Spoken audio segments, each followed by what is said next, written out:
Are you Dr. Bug? Yes. Hi. I'm Marla with the 2 News investigators. Our investigation took us here to a chiropractor's office in OKC, to a doctor that owes the feds enough money to buy a house with. But before we get there, let's take you back to the beginning. As part of a 2 News investigation, we teamed up with our National Scripps Investigative Unit and found 930 doctors nationwide owe $116 million in defaulted federal loans, including penalties, interest, and fees. It's all part of the HEAL program. That stands for Health Education Assistance Loan. It gave loans to grad students to study 10 health-related fields. The program ended in 2004. Since then, the Department of Justice has seized tax refunds, unemployment checks. It even claimed judgments against the doctors in federal court. But millions remain outstanding.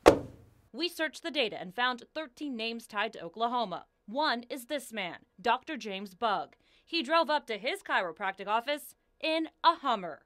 Records show he owes the feds $227,000, including penalties, interest, and fees. Court records show his initial judgment was $119,000. Can you tell us why you defaulted, or? I don't want to talk about anything, thank you. Dr. Bug later called us, saying he ran into some tough times and got behind on his bills. He says he's working to pay back his loans, but there is no settlement with the Department of Justice to clear his name. And that's not all we discovered. One of the doctors who defaulted on her university loan now works at a university. She's teaching here at the University of Oklahoma.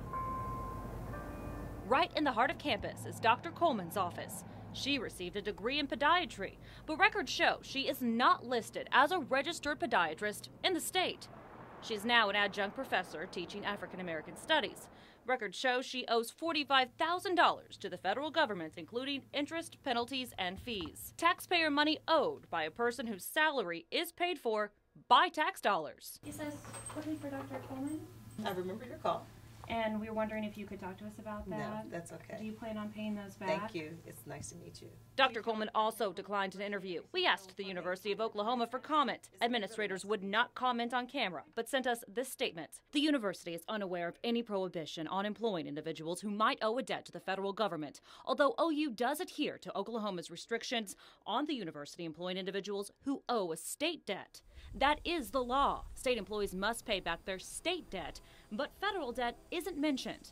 The University of Oklahoma received more than $88 million last fiscal year from the federal government for grants, research, and programs, all while one of its employees owed them money. We took what we uncovered to a state lawmaker, who then contacted the university. It's my understanding this is a part-time employee in an isolated incident. That being said, of course, we want our state employees to comply with the law. A law the feds claim they're working to hold people accountable for as they effort to get back the millions they're owed.